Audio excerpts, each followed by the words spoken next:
नमस्कार मेरे प्रिय छात्रों, नंदी विद्यालय के YouTube चैनल में मैं आप सभी का तहे दिल से स्वागत करती हूँ। नमस्कार छात्रों, आज हम कक्षा 8वीं की दूसरी इकाई से अंधा युग इस कविता के दूसरे भाग का अध्ययन करने वाले हैं।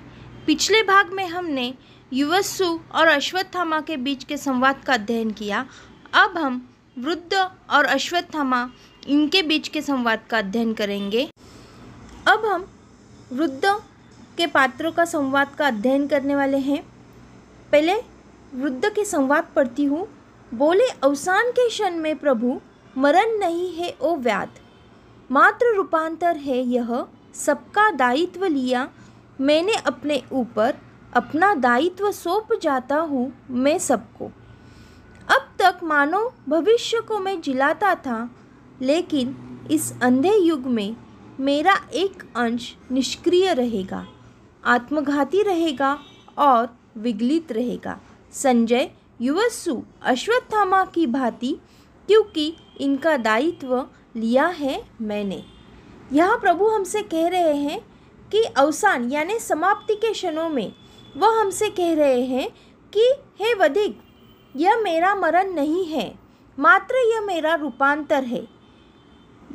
आज तक सभी जीवों का दायित्व मैंने अपने ऊपर लिया था, पर अब यह सब दायित्व मैं आप सभी को सौंप कर जा रहा हूँ। अब तक मैं आपकी भविष्य की चिंता करता था, लेकिन अब आने वाले अंधकारमय युग में मेरा एक अंग निष्क्रिय रहेगा, कुछ नहीं करेगा, वह शिथिल रहेगा और इस प्रकार मानो अपने हाथों ही अपनी मृत्यु का वह कारण बनेगा। संजय युवस्सु अश्वत्थामा के समान, क्योंकि इनका दायित्व अब तक मैंने लिया था। बोले वे, लेकिन शेष मेरा दायित्व लेंगे बाकी सभी, मेरा दायित्व वह स्थित रहेगा।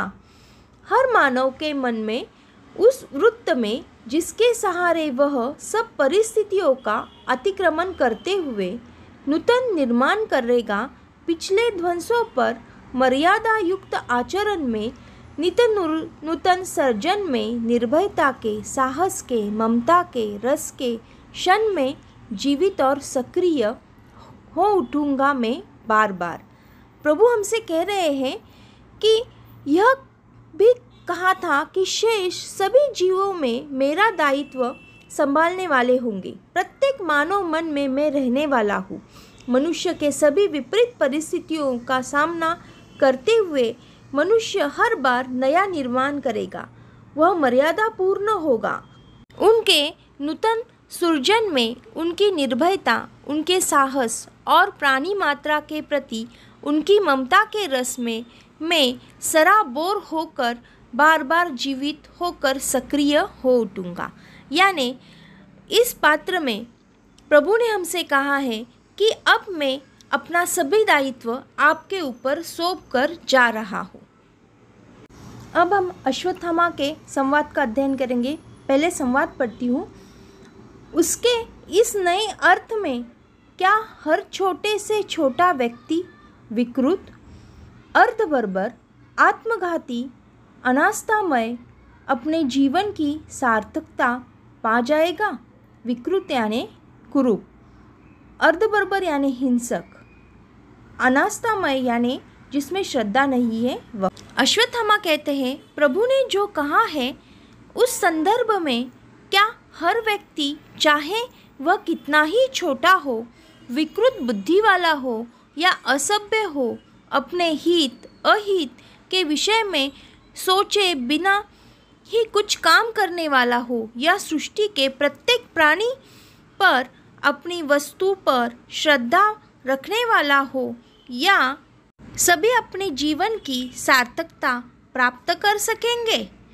इसमें वृद्ध हमसे कहते हैं, निश्चय ही वे है भविष्य, किंतु हाथ में तुम्हारे है। जिस क्षण चाहो उनको नष्ट करो, जिस क्षण चाहो उनको जीवन दो, जीवन लो।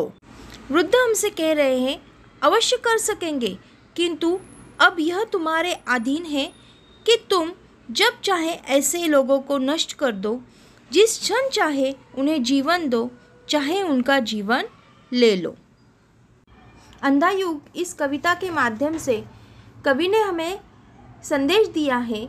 युवसु, अश्वत्थामा और रुद्र के संवाद से यह संदेश प्राप्त हुआ है कि मानवीय जीवन मानवीय हाथों में है, वह चाहे उसे संभाल कर रखे या उसका विनाश करे। छात्रों, कविता का अध्ययन कीजिए, कविता में आए कठिन शब्द के अर्थ लिखिए। अब हम मिलते हैं अगले वीडियो में। धन्यवाद।